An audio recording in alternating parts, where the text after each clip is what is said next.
Good day everyone, I'm Kimberly Alforky from Section RIA. In this video, we will discuss about solving quadratic equation by completing the squares. We express square of trinomials as a square of binomials and solve quadratic equation by completing the square. Completing the square. So, this is to complete the square of the expression x squared plus bx. Add the square of half the coefficient of x to make x squared plus bx plus b over 2 squared. So let's remember our equation to make an expression a perfect square trinomial. So to add x squared plus bx plus b over 2 squared. All we have to do is take the value of b over 2. Example, x squared minus 8x plus. So, unsa kahay ang ipunol sa kini ang expression para mahimong perfect square trinomials.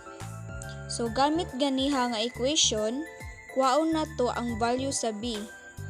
Unsa kaha ang value sa b? And that is negative 8. And then, we divide by 2. So, negative 8 divide 2 is equal to negative 4. When we get the value of 8, and we just divide it by 2.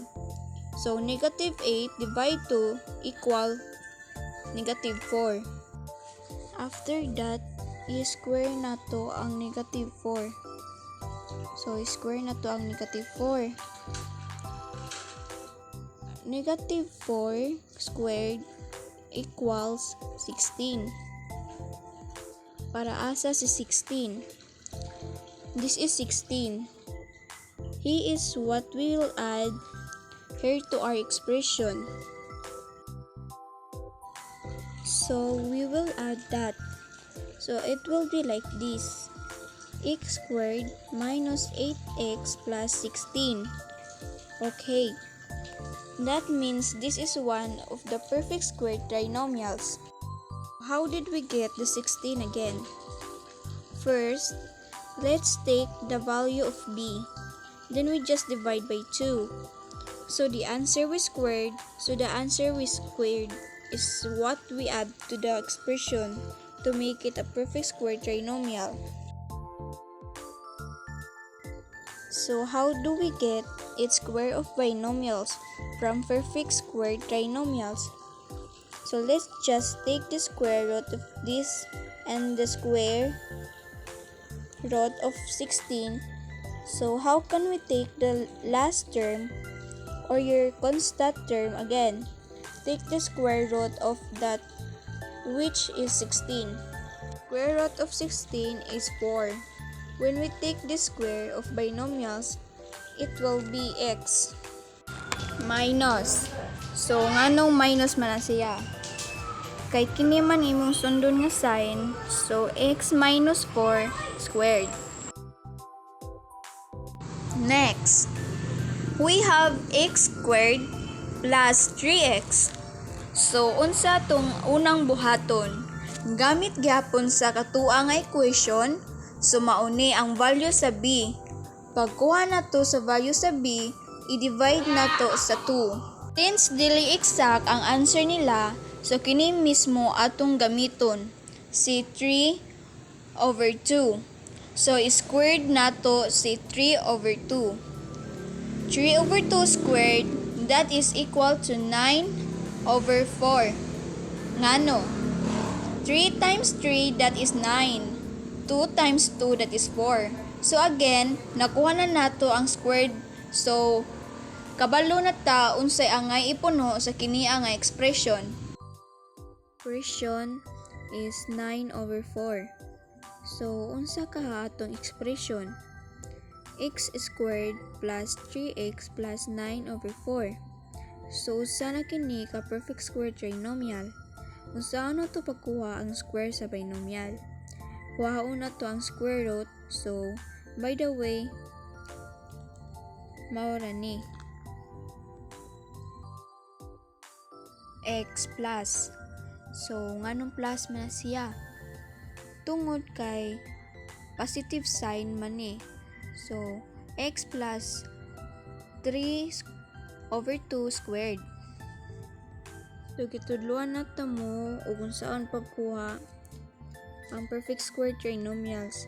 From perfect square trinomials, given the quadratic equation x squared plus 10x is equal to 3.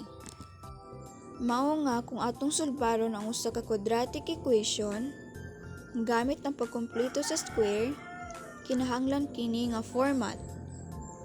Okay. Ang atong kanunay nga termino naa sa tuo nga bahin unya ang porma nga x squared plus bx o atong quadratic o linear nga porma naa sa wala nga bahin. Sa equation naa o imong buhaton kinahanglan naa sa tuo nga bahin. Okay. So unsa na to pagsulbad ang quadratic equation karon? So using what you learned earlier, let's make a perfect square trinomial. X squared plus 10x plus. What are we going to do? Let's take the value of b and then divide by 2. So that is 10/2 is equal to 5. And after we divide by 2, we square it. So 5 squared equal 25. So we already know that we'll add 25 to make it a perfect square trinomial. So our expression is x squared plus 10x plus 25. So these are the now perfect square trinomials that when we take the square of binomials. That is x plus 5 squared. Under last example, consider do we want to solve x squared plus 6x plus 4 equals 0 by completing its square. I will show my work as follow. Coefficient of x is 6. We will divide it by 2 to get 3 and then add and subtract 3 squared. First, 3 terms are underlined and is a perfect square. Did you notice how easy it was to complete the square if you just follow the previous 2 steps? Solve -3 squared to get -9. And then combine -9 and plus 4 to get -5. Added 5 on both sides of the equation to isolate the complete square on left hand side. Take square root on both the sides. Remember, when the squared term is isolated, next steps is to take square root on both sides. It kills the square on the left side term and do the square root on the right hand side constant term, which is in 5 this case. Also note, when taking square root of a constant term, there should be both positive and negative signs. Take away 3 on both sides is the final answer. X squared -3 plus 5 squared.